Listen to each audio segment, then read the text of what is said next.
Good morning, everyone. Sorry to keep you waiting a little bit. I had the honor of spending some time with the Ukrainian Prime Minister who's in town today, and he is meeting with some of my cabinet members, including the Secretary of Treasury and others. And we had a good discussion. I've talked about what I'm about to tell you about today, as well as he was thanking the American people for their support, understands it's significant, and we talked about keeping everyone together in terms of Europe, the European Union, and others in the effort to stop Putin's brutality. But before I head out to the West Coast, I want to quickly update the American people on the latest steps we're taking to support the people of Ukraine and to hold Putin accountable for his brutal and bloody war. Russian forces have retreated from Kyiv, leaving behind them a horrifying evidence, and you've seen it, you reported it, your folks.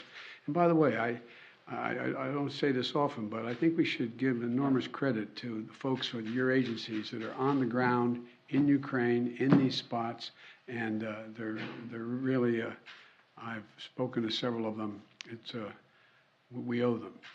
But uncovering these evidences of their atrocities and war crimes against Ukrainian people is so clear to the whole world now. Now they've launched and refocused their campaign to seize new territory in eastern Ukraine. And we're in a critical window now of time where they're going to set the stage for the next phase of this war. And the United States and our allies and partners are moving as fast as possible to continue to provide Ukraine the forces that they need, the weapons they need, the equipment they need, their forces need to defend their nation. Last week, I signed an $800 million package of security assistance to Ukraine that included new capabilities like artillery systems and armored personnel carriers, equipment that is responsive to Ukraine's needs and tailored to support the intensified fighting in the Donbas region, which is a different war than in other places because both topographically it's different. It's flat, it's not in the mountains, and it requires different kinds of weapons to be more effective. Today, I'm announcing another $800 million to further augment Ukraine's ability to fight in the east, in the Donbas region. This package includes heavy artillery weapons, dozens of howitzers, and 144,000 rounds of ammunition to go with those howitzers. It also includes more tactical drones. In the past 2 months, we've moved weapons and equipment to Ukraine at record speed. We've sent thousands of anti-armor and anti-missile helicopters, drones, grenade launchers, machine guns, rifles, radar systems. More than 50 million rounds of ammunition had already been sent. The United States alone has provided 10 anti-armor systems for every one Russian tank that's in Ukraine, a 10-to-1 ratio. We're sharing and will continue to share significant timely intelligence with Ukraine to help defend them against Russian aggression. And on top of this, these direct contributions from the United States, we're the outfit facilitating the significant flow of weapons and systems to Ukraine from other allies and partners around the world, like the S-300 long-range anti-aircraft systems that Slovakia recently transferred to Ukraine. We are getting them in there. We won't always be able to advertise everything that our partners are doing to support Ukraine and its fight for freedom, but to modernize Teddy Roosevelt's famous advice, sometimes we will speak softly and carry a large javelin, because we're sending a lot of those in as well. But we're not sitting on the funding that Congress has provided for Ukraine. We're sending it directly to the front lines of freedom, to the fearless and skilled Ukrainian fighters who are standing in the breach. You got to admit, must be amazed at the courage of this country, the resolve that they're showing, not just their military, but the average citizen, men and women, young men, young women as well. It's, the sustained and coordinated support of the international community, led and facilitated by the United States, is a significant reason why Ukraine is able to stop Russia from taking over their country thus far. Every American taxpayer, every member of our armed forces can be proud of the fact that our country's generosity and the skill and service of our military helped arm and repel Russia's aggression in Ukraine, to beat back Putin's savagery that tried to seize Ukraine's capital and wipe out Ukraine's government. The Battle of Kyiv was a historic victory for the Ukrainians. It was a victory for freedom, won by the Ukrainian people with unprecedented assistance by the United States and our allies and our partners. Now we have to accelerate that assistance package to help prepare Ukraine for Russia's offensive that's going to be more limited in terms of geography, but not in terms of brutality. Not in terms of brutality. Combined with our recent drawdowns, it will ensure a steady flow of weapons and equipment into Ukraine over the next few weeks. However, with this latest disbursement, I've almost exhausted the drawdown authority I have that Congress authorized for Ukraine in a bipartisan spending bill last month. In order to sustain Ukraine for the duration of this fight, next week I'm going to have to be sending to Congress a supplemental budget request to keep weapons and ammunition flowing without interruption to the brave Ukrainian fighters and continue to deliver economic assistance to the Ukrainian people. My hope is, and my expectation is, Congress would move and act quickly.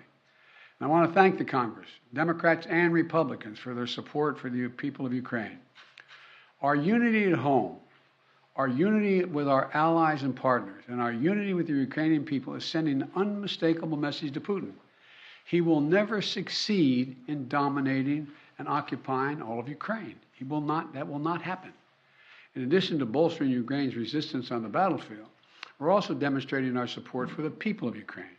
Today, the United States is announcing that we intend to provide an additional $500 million in direct economic assistance to the Ukrainian government. This brings our total economic support for Ukraine to $1 billion in the past 2 months.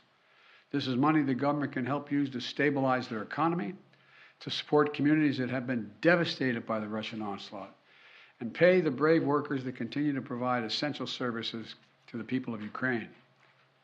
You know, these past weeks have seen a terrible human cost of Putin's ambition for conquest and control. Approximately two-thirds of all Ukrainian children have been displaced from their home. More than 5 million Ukrainians have fled their country. It's an absolute outrage. The idea this is happening, approaching the second quarter of the 21st century, is just... Last month when I was in Europe, I announced that the United States would welcome 100,000 Ukrainians so that we share in the responsibility of supporting Ukrainians fleeing Putin's war machine. We've already welcomed tens of thousands of Ukrainians to the United States, and today I'm announcing a program, Unite for Ukraine, a new program to enable Ukrainians seeking refuge to come directly from Europe to the United States. This new humanitarian parole program will complement the existing legal pathways available to Ukrainians, including immigrant visas and refugees processing. It will provide an expedient channel for secure legal migration from Europe to the United States for Ukrainians who have a U.S. sponsor, such as a family or an NGO. This program will be fast, it will be streamlined, and will ensure the United States honors its commitment to go to the people of Ukraine and need not go through our southern border. We're also continuing to ratchet up the pressure on Putin and further isolate Russia on the world stage. Yesterday, the Treasury Department rolled out additional measures to crack down on the entities and individuals attempting to evade our unprecedented sanctions, not just ours, but throughout the West. Today, I'm announcing that the United States will ban Russian-affiliated ships from our ports, as they did in Europe. That means no ship that sails under the Russian flag or that is owned or operated by a Russian interest will be allowed to dock in a United States port or access our shores. None. This is yet another critical step we're taking in concert with our partners in the European Union, the United Kingdom, Canada, and further to deny Russia the benefits of international economic system that they so enjoyed in the past. We don't know how long this war will last, but as we approach the 2-month mark, here's what we do know. Putin has failed to achieve his grand ambitions on the battlefield. After weeks of shelling Kyiv, Kyiv still stands. President Zelensky and his democratically elected government still remain in power. And the Ukrainian armed forces, joined by many brave Ukrainian civilians, have thwarted Russia's conquest of their country. They've been bolstered from day one by an unstinting supply of weapons, ammunition, armor, intelligence from the nations of the free world, led by us, the United States. As Russia continues to grind out the military advances and their military advances and the brutalities against Ukraine, Putin is banking on us losing interest. That's been my view. You heard me say this from the beginning. He was counting on NATO, European Union, our allies in Asia, cracking, moving away. He's betting on Western unity will crack. He's still betting on that. And once again, we're going to prove him wrong. We will not lessen our resolve. We're going to continue to stand with the brave and proud people of Ukraine. We will never fail in our determination to defend freedom and oppose tyranny. It's as simple as that. So again, I want to thank the American people. Thank the American people for their support of the Ukrainian people. This is our responsibility, it seems to me, and we've been able to hold the whole world together in this effort. So thank you very much. Thank you. I'm going to take just one or two questions. I got a plane to catch. What does Putin claiming control over Mariupol mean? How significant is that? Well, first of all, it's questionable whether he does control Mariupol. One thing for sure we know about Mariupol, he should allow humanitarian corridors to let people on that steel mill and other places that are buried under rubble to get out. That's what any head of state would do in such a circumstance. And so there is no evidence yet that Mariupol is completely fallen. Mr. President. On Title 42, sir, are you considering delaying lifting Title 42? No, what I'm considering is continuing to hear from well, first of all, there's going to be an appeal by the Justice Department, because as a matter of principle, we want to be able to be in a position where if in fact it is strongly concluded by the scientists that we need Title 42, that we be able to do that. But there has been no decision on extending Title 42. Thank you. Mr. President, how long can the U.S. maintain the level and pace of this military support for Ukraine? Well, we have the capacity to do this for a long time.